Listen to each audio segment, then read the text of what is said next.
When we create or instantiate an object from our dog class, and that's given away by the word new, we have to use a constructor. By default, Java gives us a constructor, an empty, blank, or no argument constructor for free for any class we create. And that's what we've been using so far. And we got the defaults of 0 for integer, null for strings. We're going to write our own no argument constructor, and it will override the default constructor given to us by Java with no arguments. So public dog. Notice the header of this is exactly the same name as the name of our class, and there is no return type at all. That's the giveaway that this is a constructor method. So public dog, the name of our class, will have blank parentheses here because this will be a no argument constructor. You'll see we'll make some that have things in the parentheses later. Let's give some default values for our dog. We'll make the breed spaniel or whatever you like. The weight, I'll make it 11.2. You can make it whatever you desire. The number of toys, we'll have that be 3 or whatever integer you like. Fur color, we'll make that default color brown or whatever string you like. And is psychic, we'll say that this dog, whenever we create a new dog, it's false that it can read minds. So any new dog that we create so far will have those characteristics. And again, this is a no argument constructor. You see nothing inside those parentheses.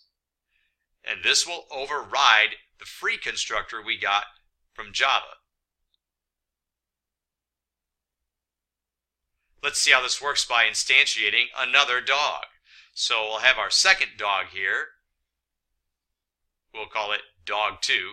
So dog2 equals new. That's the giveaway that we're instantiating an object to be followed by a constructor, new dog, and nothing inside the parentheses, just like we did with dog1.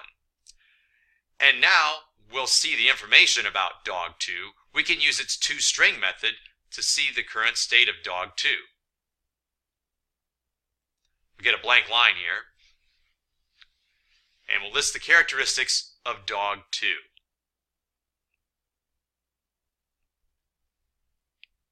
Once again, using the toString method. So dog2 dot toString.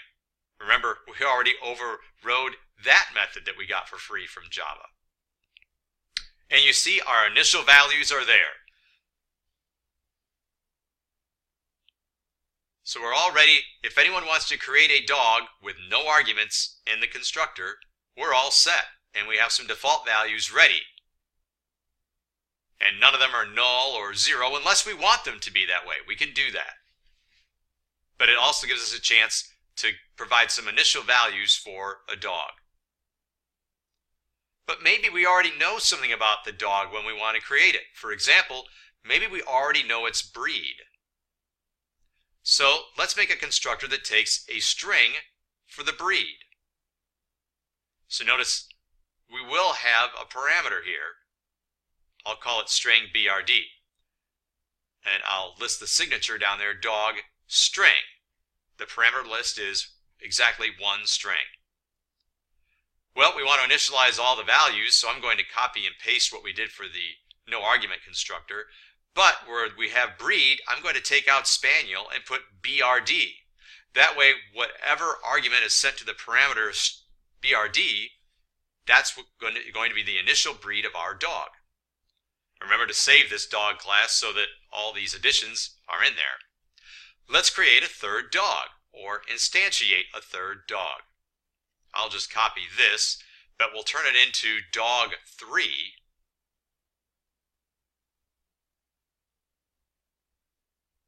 And then in the parentheses, we will list an argument, a single string with a breed. Choose any breed you like. I'll put mutt, the classic breed. And we'll display the information about dog3. That will look a lot like what we did for dog2, so I will copy and paste and just make some changes to make all the dog2s dog3s.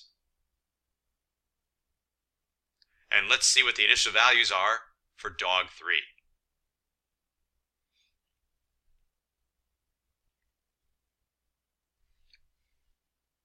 There they are, and mutt is the breed, which is the string that we sent into the constructor that took a single string. The matchup of a method call in this class to the method in the dog class is called binding. And when there are more than one methods that are the same, and these constructors are both called dog, Java looks for the correct signature. So we have a dog constructor with a single string. We have a dog constructor with no arguments. This is called overloading methods or overloading constructors. They have the same name, but different parameter lists or different signatures. So I'll create some Java doc for this. This is going to create a dog that is a certain breed, and the parameter BRD is the initial breed of the dog. So once again, not a problem for Java to know which one to go to, as it binds our method call to the proper method in the class. It just checks the signatures or the parameter list to see which one to go to. Well, maybe we know right off the bat what the dog's weight is. So let's make a constructor that takes a double. I'll call it WT to stand for weight. I'm going to copy and paste a bunch of the same initial values, but the 11.2 for weight, and make weight equal WT, which is a parameter. It's going to have something come in here when we call it in the dog application class. Notice over on the right hand side, these constructors are also showing up as methods with their signatures or parameter list. Well, let's make a fourth dog, dog 4. And for this dog, in our parentheses for an argument, we will send a weight, however heavy you would like to make the dog, or light. This weight's in pounds, I'll make it 21.7. I'll keep editing here so that dog 3 becomes dog 4, and we'll be able to check out the characteristics of dog 4 right after we have instantiated or created dog 4.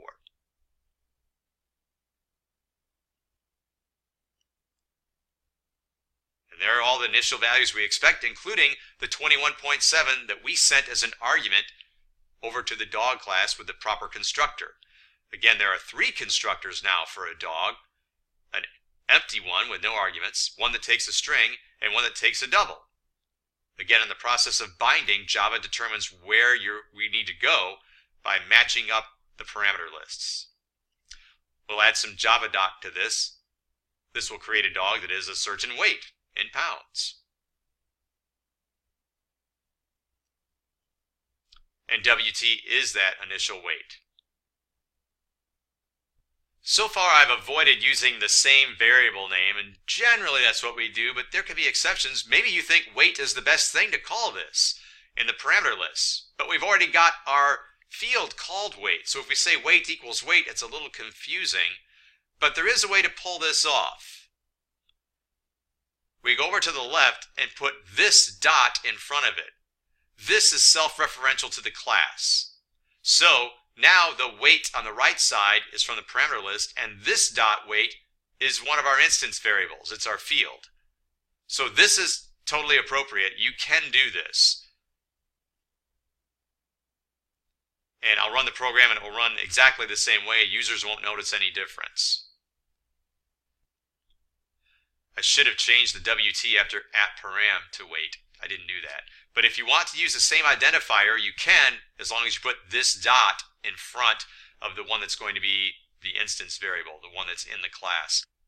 You'll see why I have problems if I try to make another constructor that's a string, because maybe I know the fur color, but I've already used up a single string. That would be a duplicate method, and that's not allowed. I have to have a different parameter list.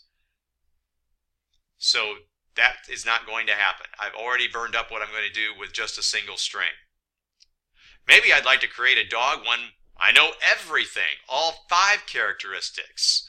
So we could list that if we wanted to. You could put as many as you would like in. I'm going to put in all 5. So I'll go string BR, that will be for the breed, double WT, that will be for the weight, int toy, that will be for the number of toys, string FC, that's for fur color, Boolean psi for whether or not the dog is psychic.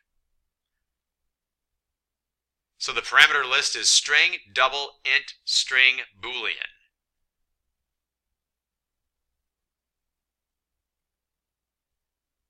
you can see those over on the right hand side in that outline, all 4 constructors that we currently have.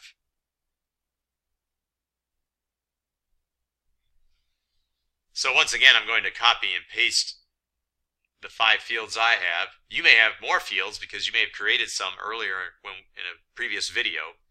Now I'll make breed equal BR, weight equal WT, num toys equal toy, fur color equal FC, and is psychic equals psi.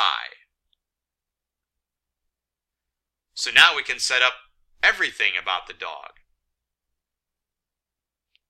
I'll go back to my dog application class and get ready to instantiate or create a 5th dog. And for this dog, I'll need 5 arguments.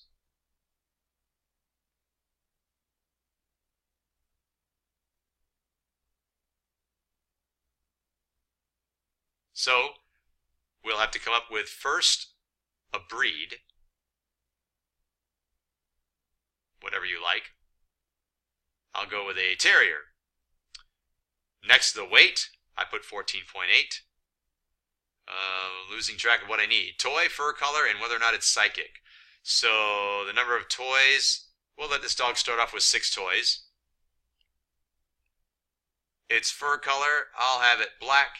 And whether or not it's psychic, I'll say true. Right away, it's able to read your mind. So we've got 5 arguments here. String, double, int, string, boolean. And that matches what we have in this constructor. String, double, int, string, boolean. I'll set the rest of this up to display information for dog 5. Looks like I forgot to change the documentation. Sorry about that. And we'll run the program. There we go. All those characteristics. Now for the dog, dog 5. We were able to initialize all of them with that constructor that took 5 arguments.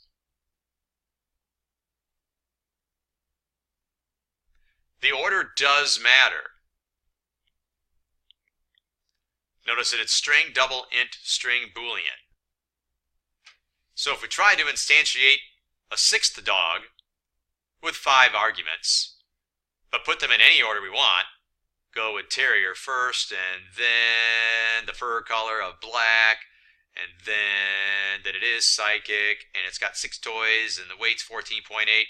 Well, there's no constructor that matches this parameter list. String, string, boolean, int, double is undefined. We didn't define it that way. There's no way for Java to bind this to any method in the dog class. So there's no way this line of code could run. It would crash the program. We would never get a dog created. There's no constructor ready to create a dog that way. So the parameter list order does matter.